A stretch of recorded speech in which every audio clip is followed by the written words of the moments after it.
Hi అండి, నమస్తే. నేను వెంకట్ని. ఒక క్విక్ వీడియోతో మీ ముందుకు వచ్చాను. తొందరలో చిన్న ప్రోగ్రామ్ చేద్దామని, ఇంటర్వ్యూ ప్రోగ్రామ్ చేద్దాం అనుకుంటున్నాను. దాని పేరు వచ్చి మా బకెట్ రాణితో మాటలు మా బడాయి. అంటే ఎవరితోనో అనుకుంటారేమో, అది మా అమ్మాయితోనే సరదాగా తొందరలో మీకోసం.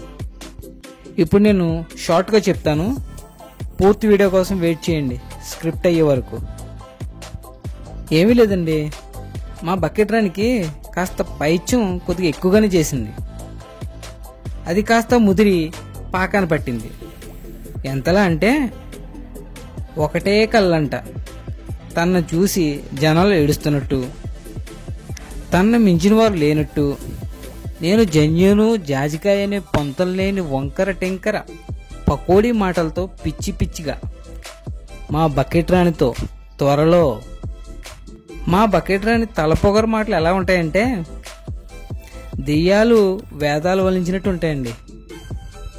అవసరమైన వాళ్ళని సవర్దీసి సంకనెత్తుకుని అవసరం లేని వాళ్ళని బజార్ని పెట్టే రకం. ఏదేమైనా కానీ నా దృష్టిలో బకెట్ రాణి అంటే బద్దం భాస్కర్ అంటే బకెట్ రాణి. కొద్ది ఖర్చు అయినా భాస్కర్ అవార్డు మాత్రం గ్యారంటీ అండి. మా బకెట్ రాణి టాలెంట్ వేరే లెవెల్ అండి బాబు. గెలుపు కావాలి అంటే కావాలంతే, ఎంతైనా తగ్గేదిలే. ఇలాంటి మరిన్ని విషయాలతో తొందరలో మీకోసం మా బకెట్ రాణి మాటల్లో మా పడేయండి.